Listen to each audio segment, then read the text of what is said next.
আজ আমি আপনাদের জন্য নিয়ে এসেছি একেবারে বাঙালির ঘরোয়া রান্নার স্বাদ বেগুন পোড়া। সহজ উপকরণ এবং সহজ প্রণালীতে। যারা সাদামাটা অথচ লোভনীয় কিছু খুঁজছেন তাদের জন্য পারফেক্ট এই রেসিপি। চলুন দেখে নিই কীভাবে বানানো।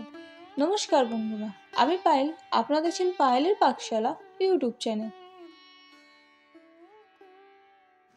এই বেগুনটাকে আমি আগেই ভালো মতন ধুয়ে নিয়েছিলাম। এবার এই সামনের মুখটাকে বাদ দিয়ে এইভাবে ফালি করে নেব। এই দেখুন,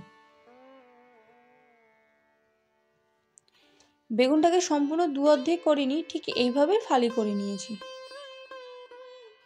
এবারে বেগুনটার মধ্যে আমরা সর্ষে তেল মাখিয়ে নেব।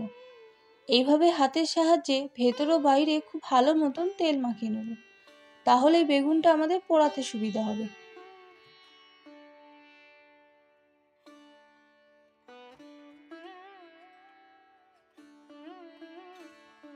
বেগুনে তেল মাখানো হয়ে গেছে, এবার এটাকে পুড়িয়ে নিই। আসুন, এবার গ্যাসের মধ্যে এইরকম একটা জালি দিয়ে তার উপরে বেগুনটা রেখে দেবো। ঠিক এইভাবেই হাই ফ্লেমে আমরা এটাকে 2-3 মিনিট অন্তর অন্তর বেগুনটাকে উল্টে পাল্টে নেব। বেগুনের এই দিকটা হয়ে গেছে, এটাকে আমি উল্টে দিচ্ছি। ঠিক এইভাবেই আমি উল্টে পাল্টে পুরো বেগুনটাকে পুড়িয়ে নেব। এইভাবে উল্টে পাল্টে সম্পূর্ণ বেগুনটা পোড়ানো হয়ে গেছে।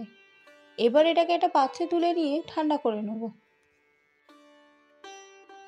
এবার এই কড়াইয়ের মধ্যে দিয়ে দিচ্ছি সামান্য একটু সর্ষের তেল। তেলটাকে গরম করে নিয়েই দিয়ে দেবো পেঁয়াজ কুচি। এবার এই পেঁয়াজটাকে ভাজা ভাজা করে নেব। ভাজা ভাজা করে নিয়েই দিয়ে দেবো রসুন কুচি। এখানে 2-3 কোয়ার মতন রসুনকে এইভাবে কুচিয়ে নিয়েছিলাম। এবারে রসুনটাকেও পেঁয়াজের সাথে ভালো মতন মিশিয়ে নিয়ে একটু ভাজা ভাজা করে নেব। তারপরে দিয়ে দেবো লঙ্কা কুচি ও টমেটো কুচি। এবারে সব উপকরণকে খুব ভালো মতন মিশিয়ে নিয়ে 2-3 মিনিটের মতন কষিয়ে নেব। এবার দিয়ে দেবো বেগুন পোড়াটা।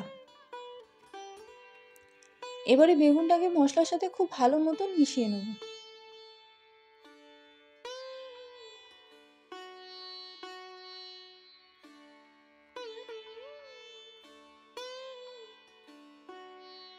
এবার দিয়ে দেবো পরিমাণ মতো নুন। এই নুনটাকেও বেগুনের সাথে খুব ভালো মতন মিশিয়ে নেব।